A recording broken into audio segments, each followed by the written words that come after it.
Berlin, Germany. June 19th, 1988. The city is a wound on the face of Europe, sliced in half by jagged concrete, barbed wire, and the silent, terrifying stare of guard towers. On one side, West Berlin, a neon-lit island of democracy and excess. On the other, East Berlin, a gray fortress of surveillance and silence under the iron grip of the GDR. For 27 years, the Berlin Wall has stood as the ultimate symbol of division.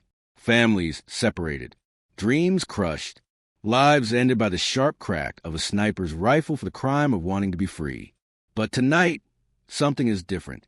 The air is thick, not with fear, but with electricity. Tonight, just a few hundred yards from the death strip, on the western side of the Reichstag, a stage has been built. The king of pop, Michael Jackson, has arrived. The Bad World Tour is sweeping across the globe like a hurricane, breaking records and changing lives. But for the communist regime in the East, Michael Jackson is not an entertainer. He is a threat. He is a capitalist weapon designed to corrupt the youth and incite rebellion. The Stasi, the dreaded secret police, are on high alert. They know what is coming. They know that sound travels where people cannot. On the roof of a gray tenement building in East Berlin, overlooking the wall, Captain Hans Weber adjusts the scope of his Dragunov sniper rifle. Hans is 34 years old, but his eyes look 1,000 years old. They call him the Iron Ghost. He is the perfect soldier. No family, no hobbies, no mercy. He was raised in state orphanages, indoctrinated before he could read, and trained to view the West not just as a rival, but as a disease. Hans has spent his entire adult life guarding this wall. He has stopped 17 escape attempts. He has never missed. He has never hesitated. Tonight, his orders from General Marcus Wolf are clear. Crowd control is not enough. If the gathering on the east side turns into a riot, if the music provokes him to storm the barriers, the source of the agitation must be neutralized. Technically, Michael is on the west side, but Hans has been told that if the American psychological warfare endangers the integrity of the border, he is to fire a warning shot into the lighting rig.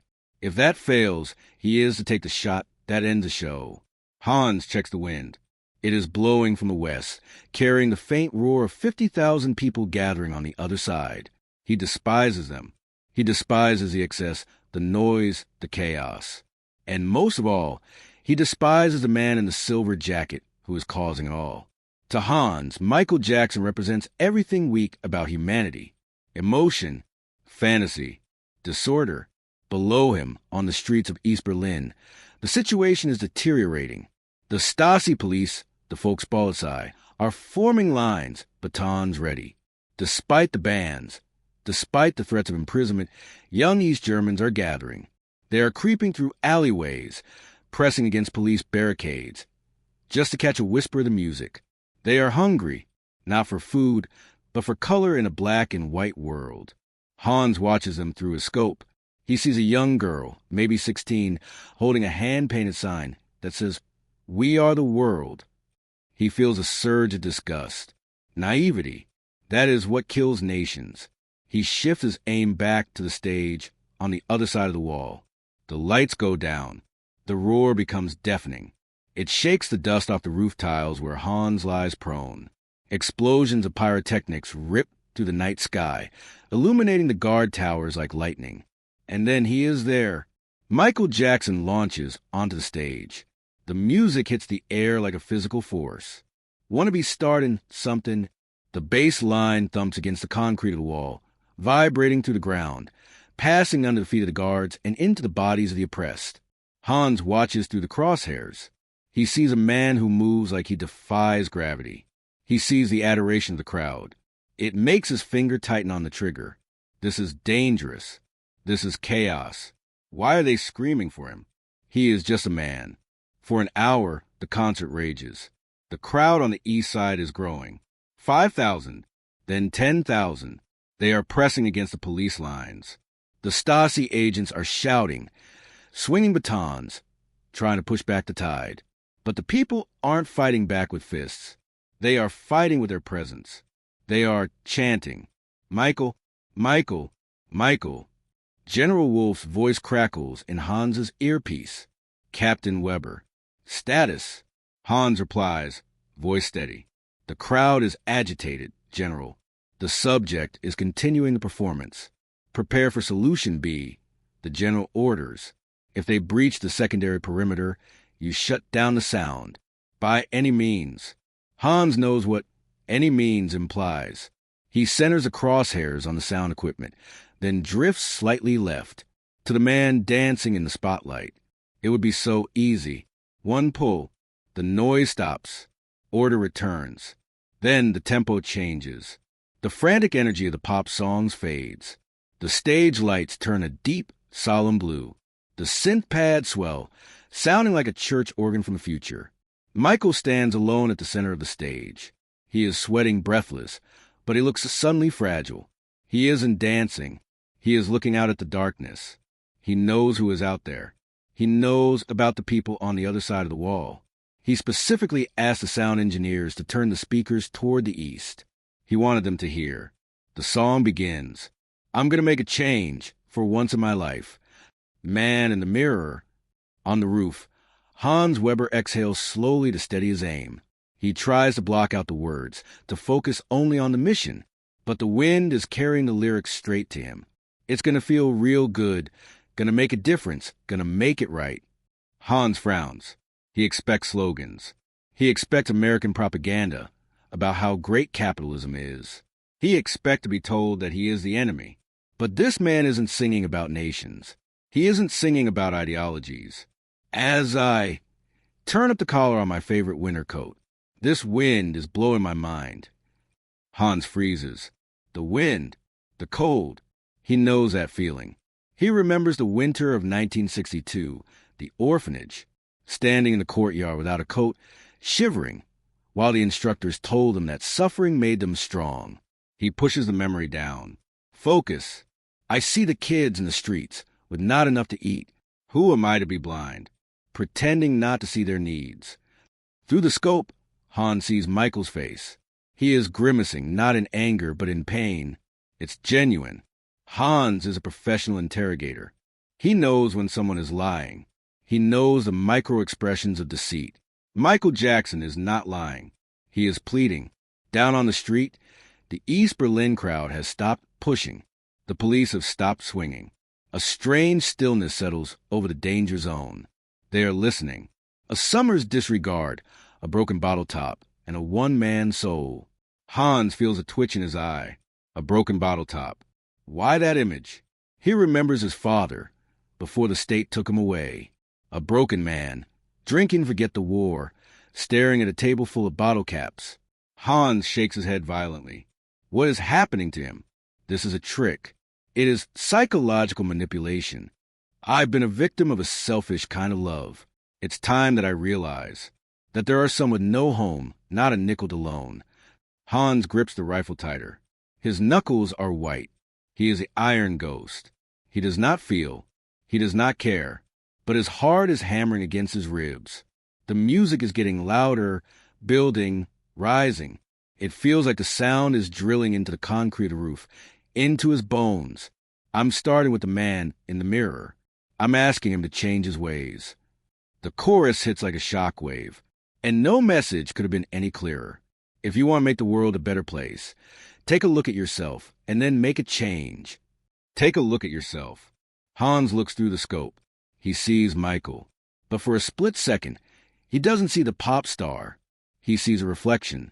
He sees himself. A man lying alone on a cold roof, holding a machine designed to kill, protecting a wall designed to imprison. Who is the bad guy? The thought whispers in his mind. He has spent his life believing he is a hero, the guardian of the revolution. But heroes don't aim sniper rifles at singers. Heroes don't stop people from listening to songs about love. General Wolf's voice screams in the earpiece. Captain, the crowd is linking arms. They are swaying. It is an unauthorized assembly. Fire the warning shot. Blow the rig. Now, Hans's finger trembles on the trigger. He has never disobeyed an order. Disobedience is treason. Treason is death. I've been a victim of a selfish kind of love. Hans thinks of the state, the party. They said they loved the people, but they locked the people in. They shot them if they tried to leave.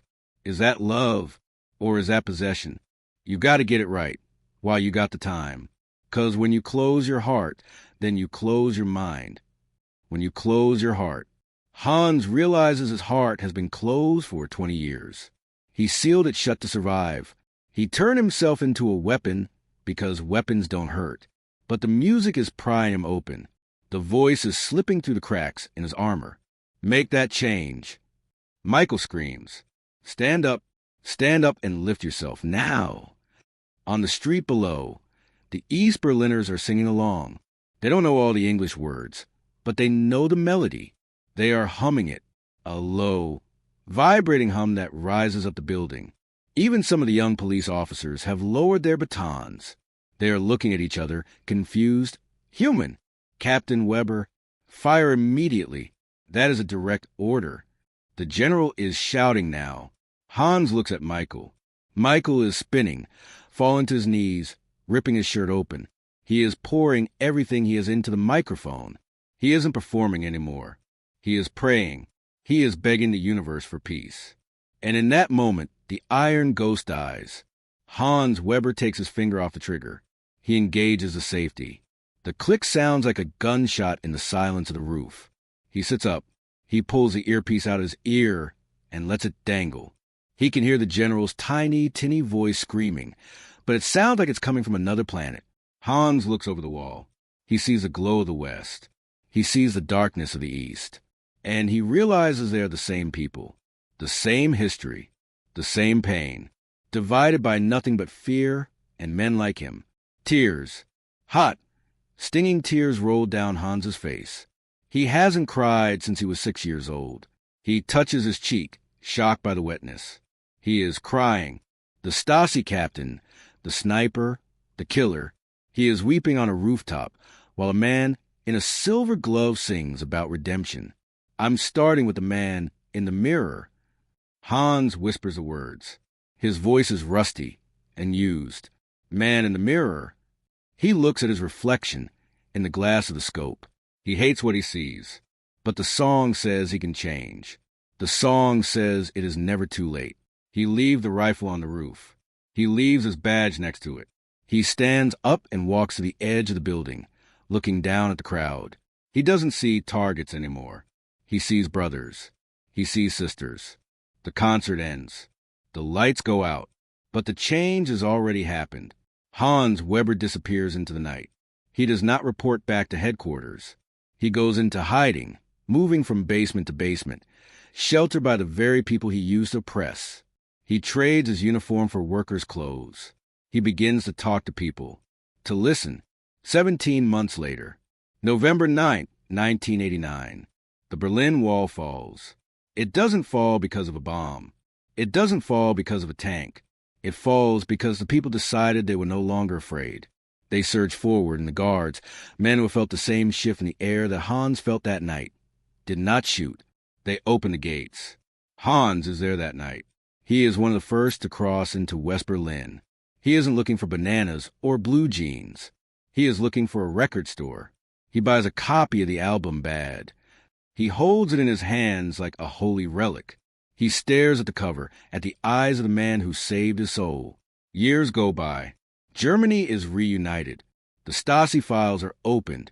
The horrors of the past are exposed. Hans lives a quiet life. He works as a school teacher, teaching history.